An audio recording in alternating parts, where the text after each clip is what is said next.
मैंने भी उस पोस्ट को पढ़ा है जिसमें उन्होंने कहा है कि 2017 में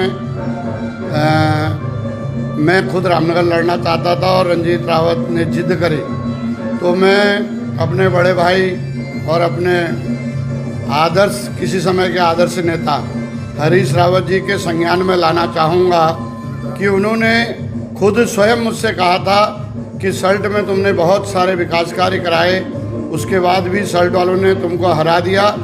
और सल्ट वालों के बारे में भी बहुत सारी चीज़ें कही थी, उन चीज़ों को मैं आज नहीं कह रहा हूँ, ज़रूरत पड़ेगी तो बाद में कहूँगा। और मुझसे कहा कि तुम सल्ट की बजाय रामनगर लड़ो।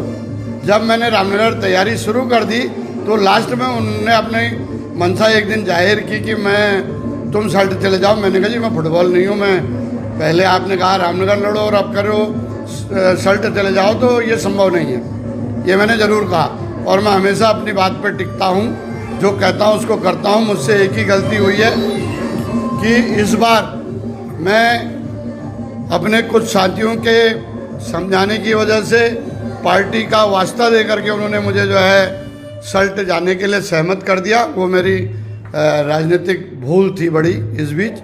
लेकिन मैं कहना चाहूँगा हरीश रावत जी से कि उनके संज्ञान में लाना चाहूँगा, जब टिकटों का बंटवारा हो रहा था दिल्ली में, पार्टी हाईकमान के निर्देश पर मुझे और उनको स्क्रीनिंग कमेटी के चेयरमैन अविनाश पांडे जी के घर पे खेलगांव में बिठाया गया था। करीब 3.5 घंटे हमारी बैठक चली थी।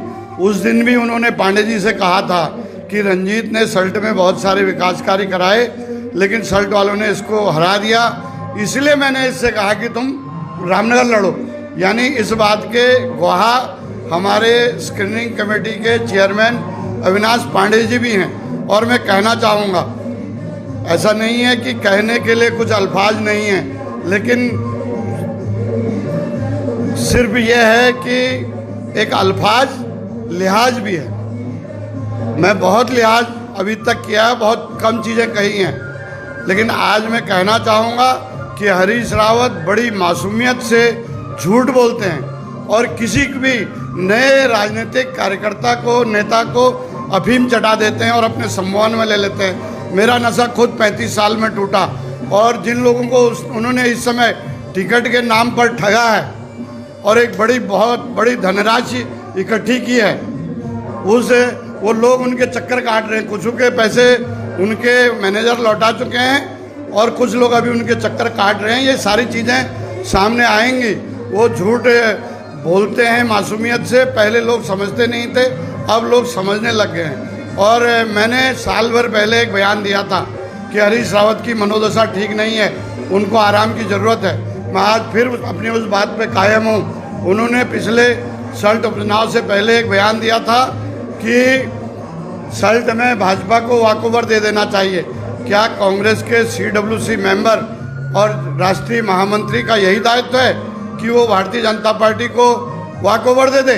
उसके बाद जहां हमारे नेता राहुल गांधी दिन रात हर जगह पे कह रहे थे कि चौकीदार चोर है, उसके बाद हरीश रावत जी का बयान आता है कि मोदी तुझसे बैर नहीं, भाजपा तेरी खैर नहीं। सारा वोट मोदी के नाम पे पड़ रहा है। मोदी से ही हम नहीं लड़ेंगे तो हम किस बात के कांग्रेसी हैं? इस पर हमको आत्ममंथन करने की ज़रूरत है।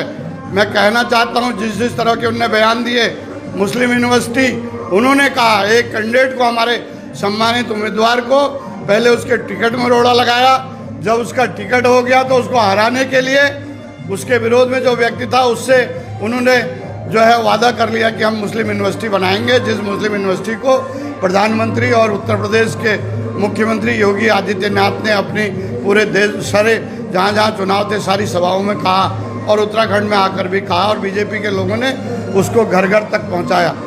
तो ये इस तरह के बयान क्या कोई जिम्मेदार आदमी देता है? और इस तरह के निर्णय, और जो कह रहे हैं हम साथ मिल करके लड़ते, तो क्यों नहीं लड़े भाई? एक शेर याद आ रहा है मुझे राहत इंदौरी साहब का, लगे कि आग तो आएंगे कई मकान जद में, कोई अकेले मेरा मकान थोड़ी यहाँ है करके। तो उन्होंने आग लगाई तो उनका खुद का मकान भी जद में आ गया। ये तथ्य है। इस सब से जब तक हम सबक नहीं लेंगे तब तक कांग्रेस का भला होने वाला नहीं है। धन्यवाद।